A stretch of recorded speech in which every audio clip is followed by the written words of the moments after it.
Welcome to second edition Wargaming. I'm Rob. In this video we're going to cover the modular gaming boards by Ziterdes.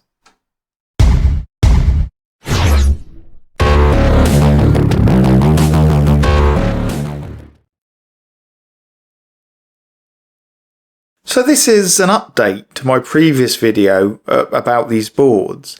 The first video was done shortly after I received them, and the aim then was to give wargamers a better idea of what the boards were like and what they could be used for. This video is basically an update to that. Firstly, in the fact that they're painted now, which will hopefully reveal more detail. And secondly, to show any damage and the repairs that have been necessary after 9 or so years of use. Enjoy.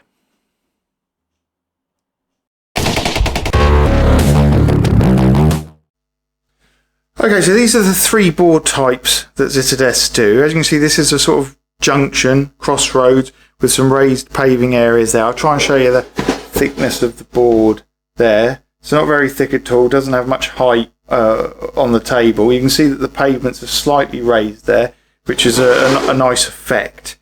Okay, so that's board 1. Okay, board 2. Now this one's got a lot more height, a lot more depth in it, and I'll try and show you that. You have the original sort of lower area here. You can come up these ramps, and you even have this sort of raised area here with 2 rampways. Let me just try and get a good angle on that. And there you are. You can see that sort of stepped down in the far corner there, where it steps up again. Okay, so that's the second board type, and then here you go with the third. Obviously more industrial, more detail in this one. Again, it is nicely raised. They're about 4 centimeters, 2.5 inches. That first step, with normally another inch step for things like this wall or this sort of platform, teleport pad, whatever you want to sort of use that as. Now these boards all come with a really nice grey porous finish, which takes paint really well. It's almost as good as if they've been primed. See my other video on how they look directly out of the box. I use sort of house emulsion paints, indoor emulsion paints, water-based, from little tester pots that I found reduced in a home store, and just standard craft paints to paint these. Basically used a mini paint roller and a 2-inch brush to do all the base coating, then a large flat art brush for the craft paints and the highlights on the concrete areas. Very quick, very easy. I then washed everything down with a watered down timber care, you know, sort of stuff you'd paint your garden fence with. Put something in there to break the water tension, a washing up liquid or whatever, and then just used a 4-inch brush to cover them and just let them dry. Then I think I varnished them with a polyurethane spray, because obviously that's really hard wearing. It takes longer to dry, but it's a much more hard wearing varnish. Like all projects of this size, you have to balance up the cost and the time and the overall effect. And this balance just worked for me. For gaming, they work really well. 40k, Necromunda, Judge Dredd, skirmish games like that. I had that in mind when I chose the sort of yellows and the white and red lines, sort of trying to make it compatible with those different game systems. The 2 height levels, or the varying height levels should I say, really works well for cover and movement obstacles, you know, if your game has takes them into account. But with the addition of extra buildings, extra terrains and walkways, you can really bring the height of the boards up, and you can even sort of like stay off the lower levels by just bridging all these higher areas. And of course that works really well for Necromunda and games like that. Let me just grab a board section, I'll show you. Okay, this one works pretty well. So I mean, on this, I've got these sort of laser cut MDF bridges. I can't remember, like an Australian terrain company, I think, many years ago, and they kind of fit really well onto these boards, and can really change the whole appearance and the use of the board. With added towers, you can let's have a look. Get some more height on the board like that, something like that. And if you start running walkways between these, better ones than this, but just for example, start running things like that at multiple levels and in multiple directions. It can really give the board some height. Okay, with the addition of the flatboard sections, you can create space to place larger terrain pieces or represent the transition from different zones on the board. Let's have okay, so something like that. So, you can sort of come from an industrialised area into a lower, flatter area. I find this is really great to sort of represent spaceports or anything like that. You can kind of throw a ship on there, showing that's some kind of landing area. If you're not particularly happy with the step between the two pieces, little pieces of terrain like this are really good just to sort of tie the board sections together there. You've got this nice flat space, or something like this to allow troops to sort of climb up and get onto that higher ground.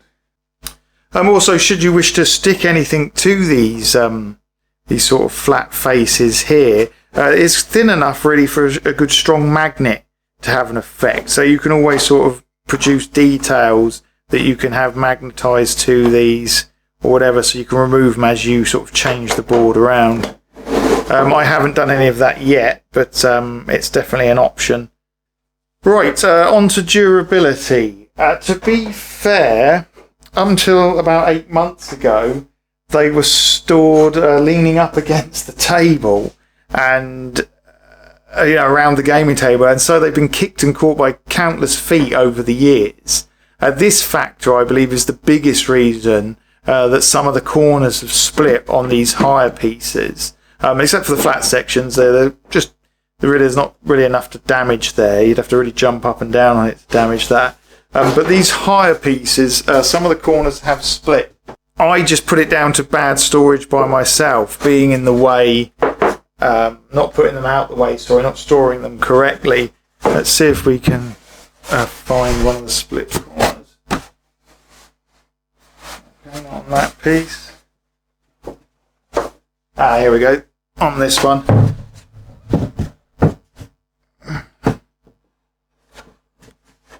Let's see if we can see that. Yeah, you can see that split there. There you go. See that split? It's come all the way up there. And actually the fix was really easy. All I did is bought a length of right angle PVC, thick PVC, and then just hot glued it into each corner that's split, holding it together. And if you were going to buy these boards, I'd actually advise just doing that as soon as you get them. As soon as they arrive, just cut some lengths, hot glue them into the corners, and you're sort of future-proofing it against any rough handling. So apart from that damage, the only thing I could really think of is that there is potential for some of the finer details to become sort of knocked in if hit hard, such as these kind of points on here. Although I don't know what you'd have to hit them with to get them going, but there is potential for that. Generally, the boards have flex in them, but I've found that putting a hand on them to lean when you've had to reach across the table to get a model, they've never really suffered badly from that. I think you'd really have to abuse them to get any really serious damage. Just in case anyone was wondering how the board's fixed together, I'll just quickly show you now. We've all had a clumsy moment and knocked the board and stuff's moved. But with these, they come with these sort of plastic clips, tensioned, which crimp the boards together. And once they're on, two on each face, as I'll show you here, two on each edge, they're absolutely solid, and 6x4 or whatever will just stay together, no problem. Yeah, like that.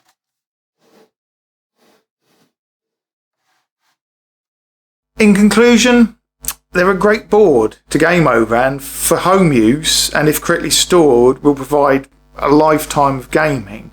Where they will probably fall short is at a busy gaming club, where they will be mishandled and thrown in a store cupboard at the end of the day. Everyone's desperate to get out or get home. They're not quite robust enough for that treatment. Well, I hope this was helpful and interesting to some. We'll switch to some full board shots now and try and do some varied builds just to show you what you can do with them.